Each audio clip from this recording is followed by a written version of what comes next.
Yes, I definitely want to talk about what's going on in Venezuela. And in particular, the larger context here is that, like, one of the most dire energy threats that we can face are blackouts. And right now, Venezuela is going through extreme countrywide blackouts. And this is a country that, had been one of the most advanced countries in South America. And one of the most energy rich countries in the world, and now it's descended into darkness. And so part of what I found just striking is the stories I read really made vivid what it would mean and what it does mean to lose energy.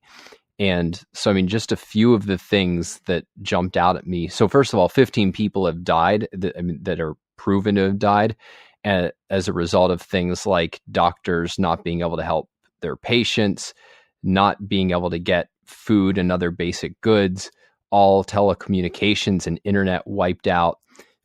Debit cards, which are the main way that people transact there, aren't working because point of sales terminals are all down. Food is rotting at restaurants and supermarkets can't operate. And there's water shortages because the pumps need electricity to work. Residents in wheelchairs are completely stuck because their elevators don't work. And you just have complete darkness at night. And I think, like, just concretizing how valuable energy and reliable energy is, like, there's no, this is a very tragic story, but it's useful from that perspective. And then if you get into the causes, the kind of immediate causes are not totally clear. What basically looks like is that their hydroelectric dams have not been maintained, or at least the transmission lines haven't been maintained. And there was a fire that kind of set off this, but it's really years of neglect and mismanagement as a consequence of having a country that has been in economic crisis for a long time, and that there's no incentive except for fear for people to maintain things because there's no profit incentive because it's all government controlled. And I think the takeaway for us in the US is, at minimum, this question of we should always have as something when we're thinking about energy or electricity: does a given policy strengthen or weaken the grid? Does it make the grid a better place for us to get energy from? And I think that's a really important question now, because we're living in a time where coal's being shut down, nuclear's being shut down, and renewables are being put in their place, or even natural gas, which has a lot of virtues, but also has certain, can run into certain problems in extremely cold weather. Like, it should be a real live issue for us.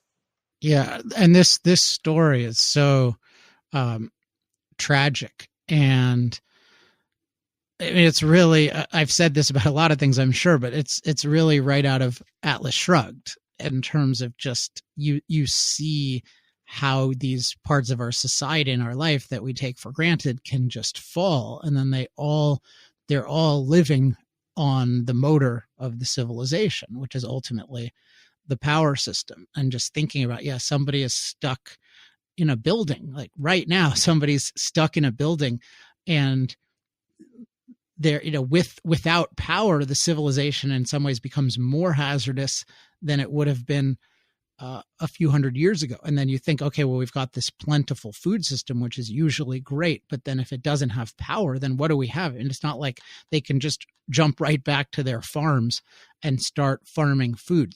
There's this, I've become fond in the last couple of weeks of this term, the human ecosystem, because it's really this amazing ecosystem that we've built, the heart of which is the electric grid, and maybe along with that, the transportation system.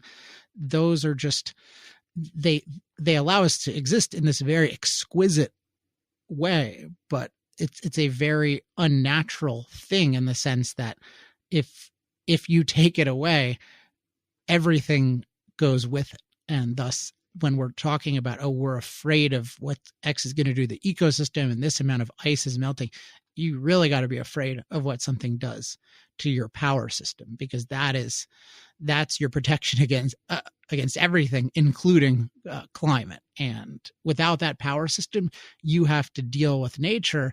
Not only do you have to deal with nature, you have to deal with nature in a way where you haven't been trained to deal directly with nature. So it becomes even worse in a sense than if you were a forager.